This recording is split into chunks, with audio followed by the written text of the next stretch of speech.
ये सैमसंग का SPTC का PCB है। इसको 2 दिन पहले खोले थे, ये हाई वोल्टेज से जल गया था। तो अब इसको लगाएंगे और पहले वोल्टेज चेक करेंगे कि वोल्टेज ठीक आ रहा है कि नहीं।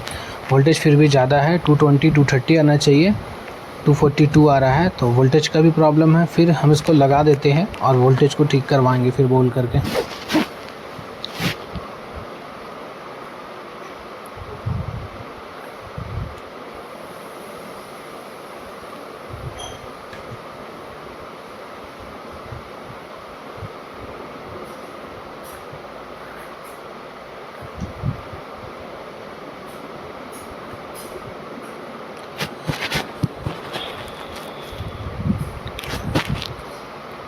इसका कोयल सेंसर है और एयर सेंसर है, ये दोनों सेंसर को भी लगा देंगे।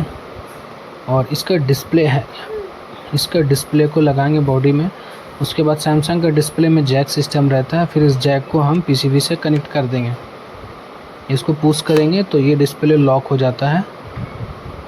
लॉक होने के बाद में इसको हल्का सा पैनल फंसा करके डिस्प्ले का जैक को कनेक्ट कर देंगे।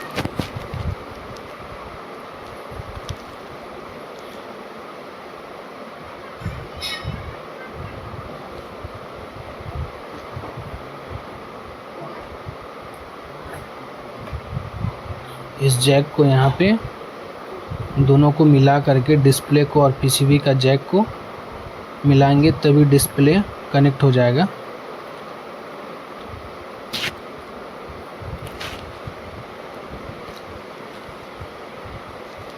ये फ़िलहाल लगा दिए हैं, स्क्रू टाइट नहीं किया है।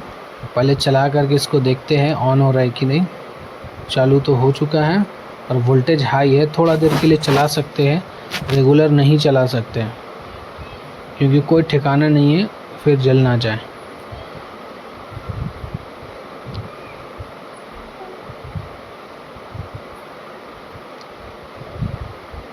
तो फाइनली कंप्लीट हो चुका है।